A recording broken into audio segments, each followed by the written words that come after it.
komplit banget ya fungsinya. Pastiin beli yang bagus sekalian ya, biar nggak bolak-balik ganti gitu.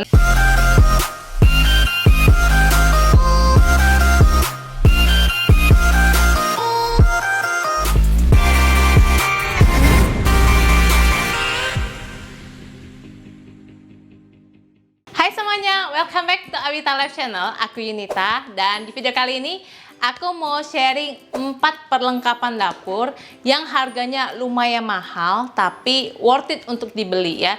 Jadi kadang kalau kita mau beli perlengkapan dapur tuh kan kadang mikir ya, beli nggak ya gitu, worth it nggak ya gitu ya. Nah, jadi dari berbagai macam perlengkapan dapur yang ada di rumah aku ngerasa 4 barang ini nih kalau kalian beli pasti worth it meskipun dia harganya agak mahal. Nah, apa aja sih 4 barang itu?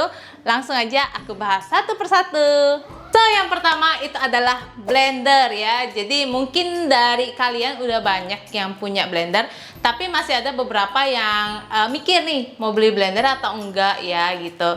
Dan untuk memilih blender mana yang sesuai dengan kebutuhan kalian, aku juga ada tipsnya nih. Ada 7 tips untuk memilih blender yang ini loh yang aku perluin gitu. Nah, itu sudah kalian bisa lihat di video aku juga yang sebelumnya ya. Tips dalam memilih blender itu ada 7 poin yang sangat-sangat penting. Nah, kenapa blender itu perlu banget? Karena selain kita bisa bikin jus ya, dengan menggunakan blender ini kita juga bisa gunakan untuk memasak ya. Jadi kita bisa menggiling bahan-bahan makanan, bumbu-bumbu masakannya dengan yang wadah-wadah kecil ini gitu. Jadi kalau misalnya kita mau masak bisa, kalau misalnya mau bikin jus, mau bikin smoothies itu juga bisa. Nah, kalau misalnya kita mau bikin bumbu yang masakan yang lebih banyak lagi, karena aku juga pakai tabung yang gede ini sih. Jadi yang gede ini nggak melulu harus untuk bikin smoothies atau jus ya, tapi bisa juga untuk bumbu masakan. Dan menurut aku blender itu udah wajib banget ya, wajib banget ada di rumah. Dan kalau aku saranin sih beli yang sekalian bagus gitu, karena kalau blender kayak gini kan kita bakal pakai dalam jangka waktu yang sangat lama, bisa bertahun-tahun, maybe 5 tahun, 7 tahun, 10 tahun. Jadi pastiin beli yang bagus sekalian ya, biar nggak bolak-balik ganti gitu. Nah, kalau misalnya kalian mau lihat review blendernya ini satu persatu nih, yang ini Idea Life, yang ini Philips, yang ini Signora. Aku juga udah pernah sharing detail one by one ya produknya ini di video aku juga. Nanti aku cantumin juga ya linknya di deskripsi. So, blender is a must. Barang pertama yang paling wajib, mungkin mahal tapi pasti kepake banget, worth it banget ya. Barang kedua adalah food processor. Jadi food processor ini memang mahal ya harganya. Ini paling murah dulu aku beli itu sekitar 900.000. Dan itu pun udah 3-4 tahun yang lalu. Jadi kalau sekarang mungkin harganya mungkin masih adalah yang 800-an, yang sejutaan, bahkan ada yang sampai 2 jutaan. Makanya banyak yang mikir nih mau beli atau enggak ya food processor nih. Tapi aku bisa garansi ya, kalau kalian doyan masak buat di rumah itu nih pasti kepake banget, worth it banget untuk beli. Dan kalau dibandingkan dengan chopper ya, lebih mending kita tuh belinya food processor kalau menurut aku, karena komplit banget ya fungsinya. Kalian bisa lihat nih pisau-pisaunya bisa kalian gunakan untuk berbagai macam masakan.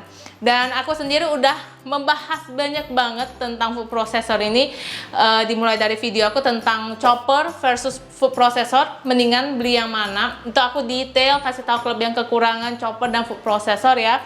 Kemudian perbedaannya juga dengan blender itu seperti apa gitu, karena sometimes masih banyak yang bingung soal fungsi dari food processor ini. Jadi kalau secara garis besarnya food processor ini adalah alat yang digunakan untuk mencincang, mencampur bahan makanan gitu ya, mengolah bahan-bahan makanan supaya bisa kita proses lebih mudah untuk masak gitu. Jadi aku paling banyak gunakan food processor ini untuk kayak bikin bakso, bikin keripik kentang balado. Terus kalau mau bikin kentang yang model french fries tapi nggak french fries banget karena nggak ada pisaunya ya, kalau untuk kedua alat ini itu juga bisa. Mau parut kelapa bisa, parut nanas, mau bikin selai kacang bisa. Ini pokoknya banyak banget fungsinya food processor, dan menurut aku kalian wajib punya ya. Kalau hobi masak di rumah pasti kepake banget. Jadi buat kalian yang masih ragu mau beli atau enggak ya food processor, aku berani bilang langsung aja beli gitu. Tinggal beli mau merek apa sesuai dengan pilihan kalian. Kalian bisa lihat review-reviewnya ya di YouTube, pasti banyak juga yang share. Kalau yang aku punya itu Philips dan juga Idealife, dan untuk fungsinya ini secara detail aku udah bahas juga di video aku yang lainnya secara detail satu persatu, baik yang Philips maupun yang Idealife. Dua-duanya menurut aku recommended, dua-duanya tahan banting sampai sekarang nggak rusak-rusak, dan aku sering banget pakai ini gitu. Jadi kalau misalnya masih bingung beli atau nggak mau prosesor, beli. Barang ketiga adalah oven, tapi sebenarnya ini bukan oven, ini tuh air fryer. Jadi 6-in-1 air fryer Idealife yang aku punya. Jadi aku tuh punya oven merek Signora, dan juga yang Idealife ini bisa digunakan sebagai oven juga. Nah, kenapa aku memilih produk ini untuk dikasih lihat ke kalian? Karena aku suka banget sama produk ini, jujur. Jadi ini tuh 6-in-1 air fryer ya. Fungsi utamanya itu untuk air fryer, tapi ini bisa digunakan buat oven juga, buat defroster, banyak deh ini fungsinya, dan aku udah pernah bahas detail juga ya review produk ini. Nah, tapi produk yang mau aku sebut di sini adalah ovennya ya. Jadi kalau misalnya oven itu kita tuh bisa gunakan untuk berbagai macam masakan, baking juga bisa pastinya ya. Jadi oven tuh buat yang hobi baking udah pastilah wajib punya oven.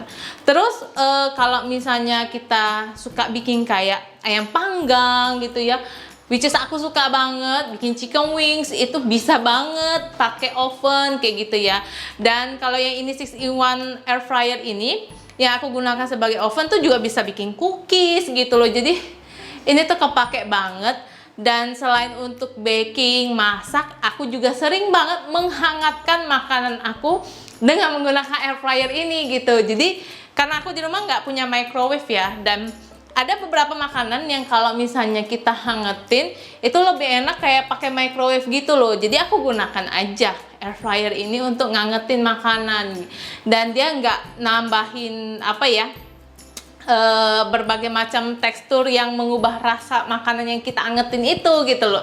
Makanya menurut aku ini kepake banget. Dan kalau sekarang itu tuh udah banyak oven yang suka multifungsi ya, oven yang kayak air fryer yang kayak oven, defroster yang kayak oven, pokoknya kalian bisa lihat tuh banyak banget produk-produk yang sejenis dan serupa gitu. Tapi menurut aku yang model yang kayak begini ini nih paling pas buat di dapur aku yang mungil ini gitu ya. Jadi ukurannya nggak gitu besar ya.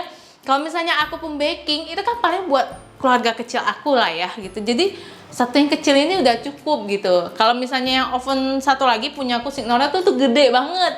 Ini tuh menurut aku cocok buat yang jualan ya, kayak home industry yang buat jualan, cocok pakai Signora yang Galaxy itu yang udah pernah aku review juga. Tapi itu gede banget, dan aku biasanya pakai itu kalau misalnya mau Sinca ya, mau Imlekan, mau Lebaran, bikin kue banyak-banyak. Nah, cocok oven yang Signora itu. Tapi kalau every single day, daily usage-nya, aku lebih suka pakai yang ini, air fryer yang bisa sekaligus buat oven, buat microwave sekalian juga ya, meskipun nggak disebutin, tapi sering aku gunakan sebagai microwave juga. Jadi kalau misalnya kalian punya budget ya, karena oven tuh agak mahal ya, bisa 2 jutaan. Kayak yang kayak gini tuh bisa 2 jutaan. Kalau kalian punya budget, boleh sih beli. Menurut aku worth it, dan kemungkinan bisa kepake setiap hari. Karena kita bukan cuma pakai buat baking, tapi bisa buat berbagai macam kebutuhan di dapur kita. Dan di sini aku nggak sebutin mixer ya sebagai kebutuhan utama, karena kalau misalnya baking itu banyak banget resep yang sebenarnya nggak perlu mixer pun juga bisa ya. Jadi paling penting memang perlu ovennya gitu, sebelum maybe punya mixer atau punya barang-barang untuk baking yang lain. Jadi oven is number one. Jadi kalau punya budget, punya duit, pengen beli oven yang bisa sekaligus air fryer segala macam, microwave, itu silahkan dibeli. Menurut aku pasti kepake banget. Berikutnya, barang keempat yang menurut aku agak mahal dan orang masih mikir perlu apa enggak sih belinya, yaitu ini, pisau set ya. Jadi pisau set ini butuh nggak butuh ya? Kalau menurut aku sih butuh gitu. Kenapa? Karena kalau setiap pisau tuh memang ada fungsinya masing-masing, dan kalau kita gunakan sesuai dengan fungsinya itu akan sangat membantu kita untuk prepare makanan dengan lebih mudah gitu ya. Kayak Kalau misalnya mau potong daging, pakailah pisau daging ya. Terus kalau misalnya mau potong sayur-sayuran, bisa pakai pisau koki. Kalau mau ngupas bawang, ya pakailah pisau yang untuk pengupas. Kenapa? Karena mbak aku dulu ada yang pernah sharing, katanya kalau misalnya kita mau kupas bawang, itu jangan dicampur-campur dengan pisau yang lain gitu. Karena itu bisa bikin pisaunya tumpul. Jadi ya pakai aja pisau yang khusus untuk bawang. Dan menurut aku pisau set ini meskipun agak mahal ya, ini range-nya sekitar dari 200 ribuan, ada yang sampai 400 ribuan, tapi pasti kepake banget. Dan biasanya udah datang juga dengan gunting dapurnya kayak gini ya. Dan menurut aku is a must item di dapur kita. Dan kalau misalnya kalian juga pengen lihat reviewnya jenis-jenis pisau dapur yang menurut aku wajib banget punya, aku juga udah pernah sharing di video aku sebelumnya. Jadi kalian bisa lihat secara detail fungsi dari masing-masing pisau ini, kenapa sih kalian harus punya gitu. So ini dia barang-barang yang menurut aku kalau misalnya kalian beli meskipun harganya mahal, worth it banget, pasti kepake ya. Jadi yang aku sebutin di sini pastinya sebenarnya antara perlu dan nggak perlu ya. Tapi kalau misalnya yang basic banget yang harus ada di rumah kayak kulkas, rice cooker, itu kan udah nggak perlu aku sebutin lagi gitu, karena biasanya setiap rumah itu ada ya. Jadi ini item-item yang maybe buat kalian masih mikir-mikir mau beli atau enggak ya, kepake atau enggak ya. Nah, kalau misalnya kalian dari video ini masih bingung nih beli atau enggak ya produk-produk yang aku sebutin, pengen lihat reviewnya lebih detail lagi, bisa banget. Semua yang aku pakai di rumah almost udah aku pernah review detail banget ya buat kalian semua. Jadi sebelum kalian memutuskan untuk membeli, kalian bisa tahu dulu nih kelebihan dan kekurangan setiap produk itu. Oke? Nah, kalau misalnya kalian masih ada pertanyaan seputar produk-produk perlengkapan dapur yang kalian pikir perlu atau enggak ya, terus masih bingung nih sama fungsi-fungsinya, masih belum puas dengan penjelasan aku sekarang, pengen nanya lebih banyak lagi, langsung tulis di kolom komentar. Dan jangan lupa video ini di like, di share ke lebih banyak orang, dan aku bakal seneng banget kalau misalnya kalian mau subscribe YouTube channel Awita Life, supaya aku bisa terus memberikan video-video yang bermanfaat lainnya buat kalian semua. Oke? Thank you for watching and I'll see you next time. Bye-bye.